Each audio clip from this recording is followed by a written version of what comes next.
Welcome to Six Flags Cedar Point. Yes, with the recent merger between Cedar Fair and Six Flags, this is now technically a Six Flags park. But I am still expecting it to still feel like the old Cedar Point that we've come to know and love. New for this year is Top Thrill 2. Unfortunately, it is down and there is no word on when that will reopen. But that is not going to stop us from having a thrilling day here at America's Roller Coaster. How's it going, everyone? It's David here, and let's have some fun here at the Point. Let's go in and try to have some fun.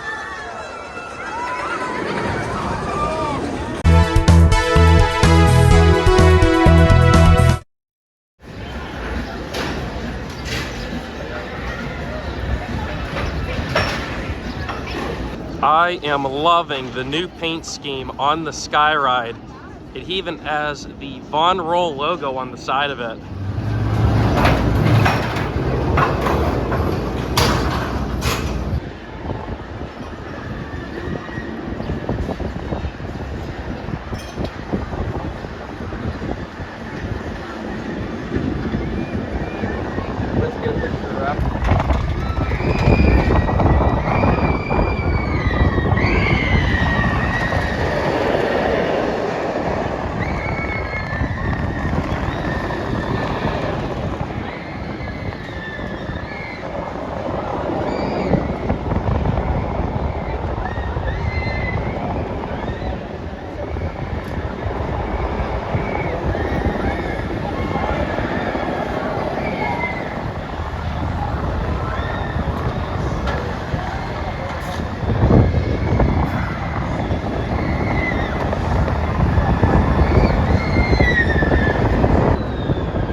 Starting our day actually at the Grand Pavilion, eating some sliced steak, buttered potatoes, and a dinner roll.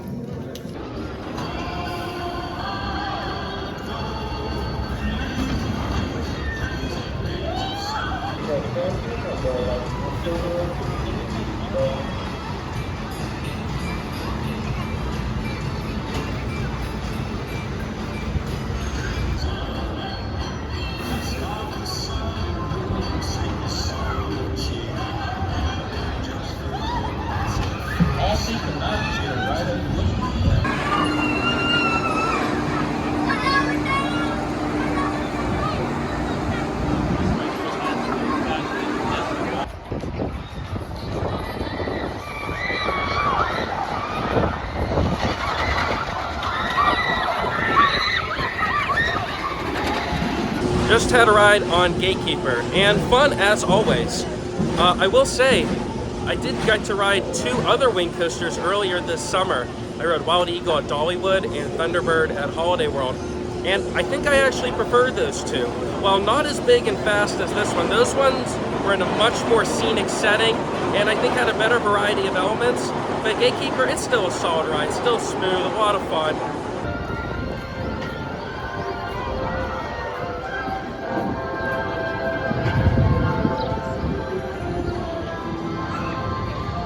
New this year at Cedar Point, on top of getting your standard Fast Lane and Fast Lane Plus, you can actually buy single-use Fast Lanes, although I would say they're a bit pricey on their own. They range between $15 to $27.50. Prices seem to be fluctuating based on how busy it is. This is quite sad. Melts is no longer open. Over at the French Quarter, got some beignets with ice cream, raspberry sauce, and strawberries. And this looks so good. And we're right across from the Grand Carousel. Listen to band organ music. Can't beat that.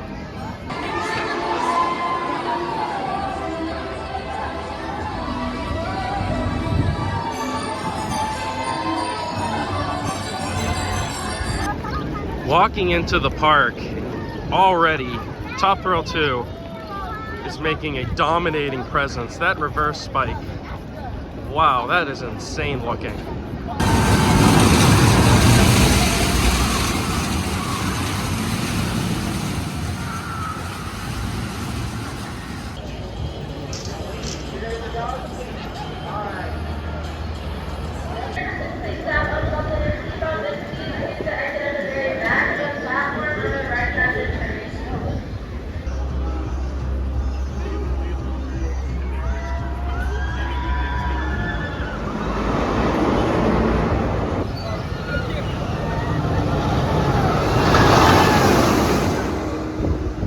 Just got off of Millennium Force.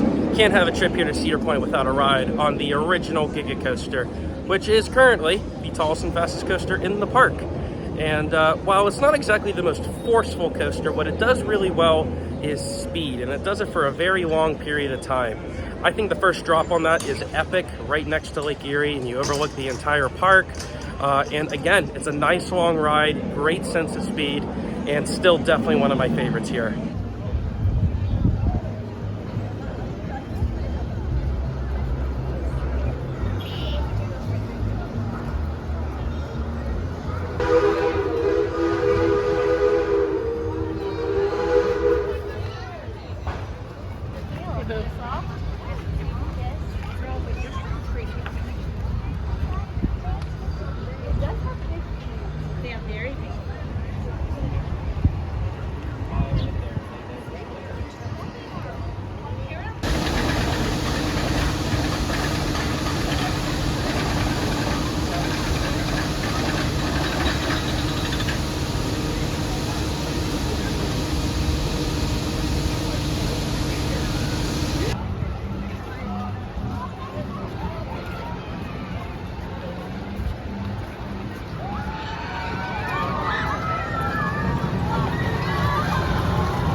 Just rode the Cedar Creek Mine Ride, and that is a ride that I really want to like. It's an old Aero mine train.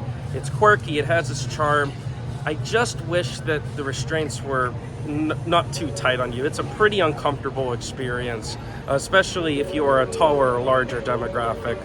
But I am glad this ride is still here. It definitely had a decent line today, and we just rode in front of a little girl who this was her first big roller coaster. Smiles all around, clapping at the end, and really that's what it's all about.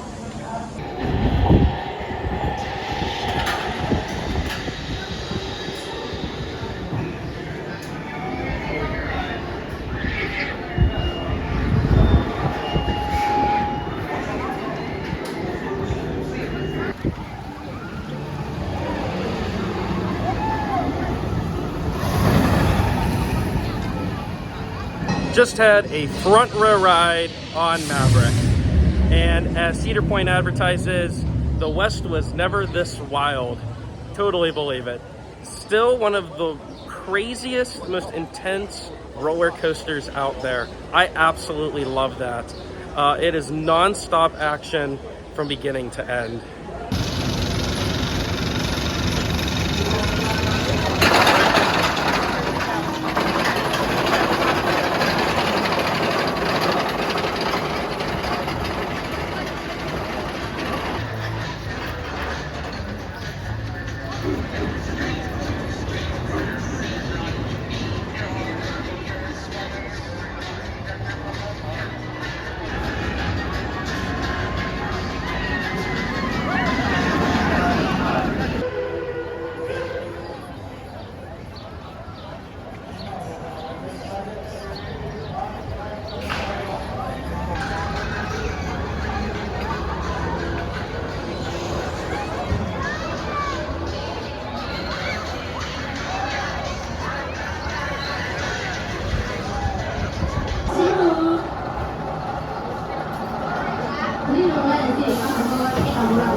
Even when you see it, you won't believe it. 35 years strong Magnum XL 200 is still one insane hypercoaster, the original hypercoaster to be in fact. Standing airtime on a beautiful setting. Yes, it is rough. Yes, it throws you around, but to me, that definitely gives it character. I love this ride. This is always a must-do for me.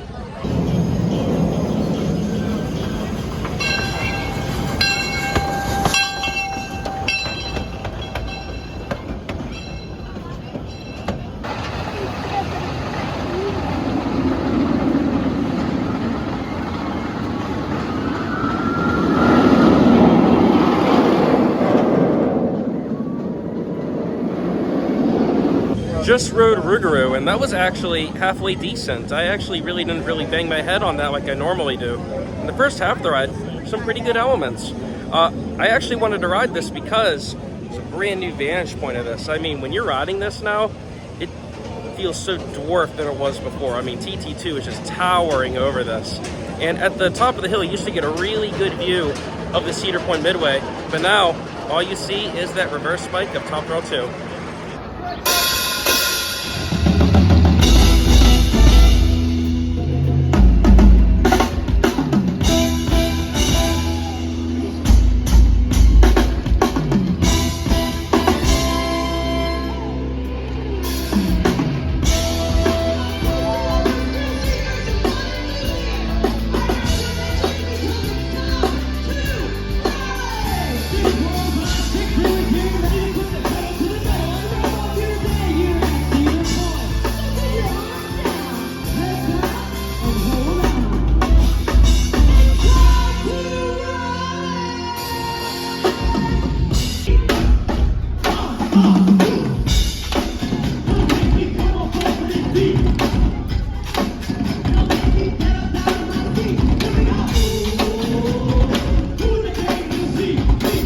And here is the elephant in the room, Top Thrill 2, the world's tallest and fastest triple launch coaster. And I believe it was only open to the public for 6 days. Obviously, I will not be riding this today. In fact, I don't know when I will ever be riding this. Hopefully, this ride does open up soon, hopefully sometime this year or next year. Because right now, like where I'm standing, I am right by this reverse spike. I mean, for starters, it makes a huge impression in the skyline, but when you're standing directly under it, my God, is it imposing, and it looks awesome to ride. And from what I heard, to those who have ridden it, they said it is fantastic. In fact, it even rivals the original Top Thrill dragster. I can't give my opinion, I haven't seen, but from what I could tell, I mean, it looks like they did clean up the area pretty nicely. I love how close it gets.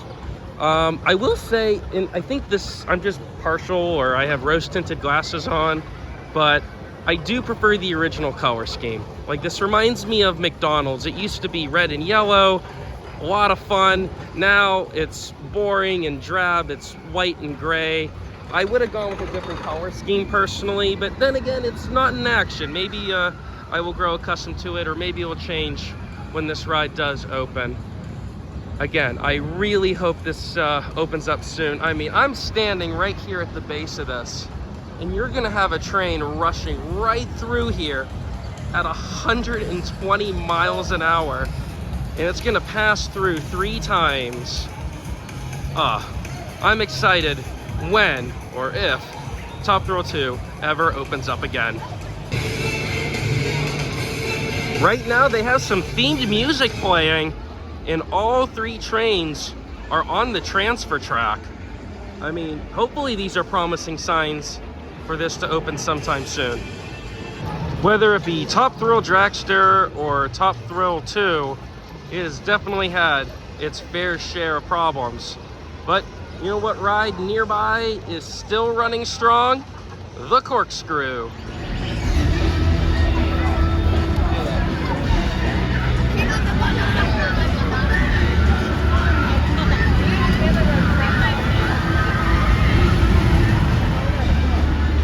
Over here by Corkscrew, there is a new human claw machine.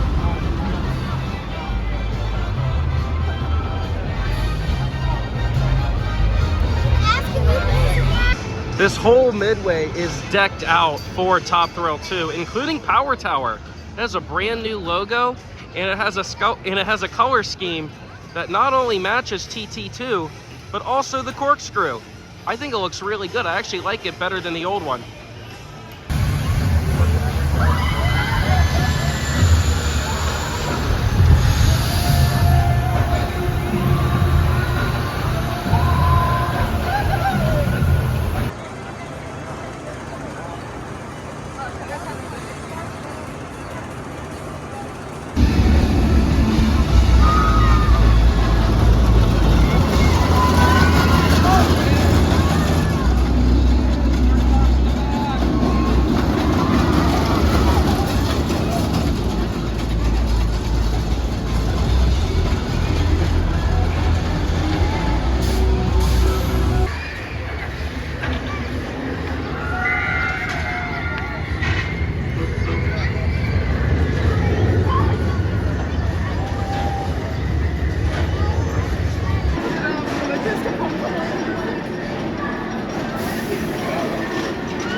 For the last 30 years, Raptor has ruled the skies over the midways of Cedar Point. And I still think to this day, this is one of the best B&M inverts out there. Very forceful, very strong layout, very whippy, in a great location, as I said, over the iconic Cedar Point Midway. Just had a back row ride here at night, and man, that thing is so intense. It's so good.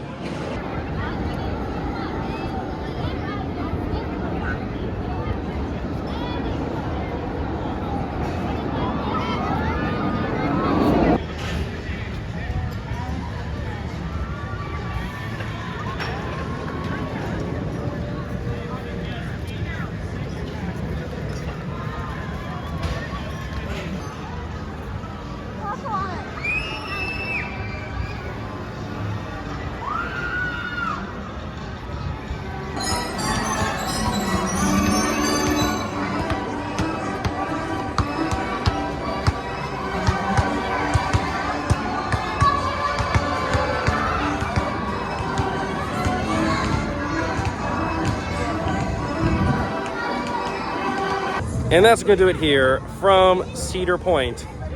I'll say, for coming here on a Saturday on 4th of July weekend and without having fast lane, I think I managed to do pretty well. I didn't record every single ride I did, but I actually got on all but 3 of the major coasters. I missed out on Wild Mouse, Steel Vengeance, and Blue Streak. But I am planning on stopping by again tomorrow. Overall, I would say a very good time here at Cedar Point. Just a couple things to note. Walking around the park, I noticed some closed food stands, and like they were boarded up, or they were dressed in a way where like it looks like they weren't going to open. I mean, they still had plenty available for sure today. In fact, some of the food I had today was quite good, in fact. Also earlier I did Magnum, and there was a fight that broke out in the line that was definitely not welcomed at all. And a couple rides kept going down here or there, but not too bad. I've been here when it was far worse than that. But I will say, on the positives, rides are as good as always. Operations are very smooth, I feel, so far. And I still enjoyed my time here today, for sure, even without Top Thrill 2. If you enjoyed this video, make sure you like it and subscribe for more amusement park content. And with that being said, thank you all for riding, and I'll see you next time.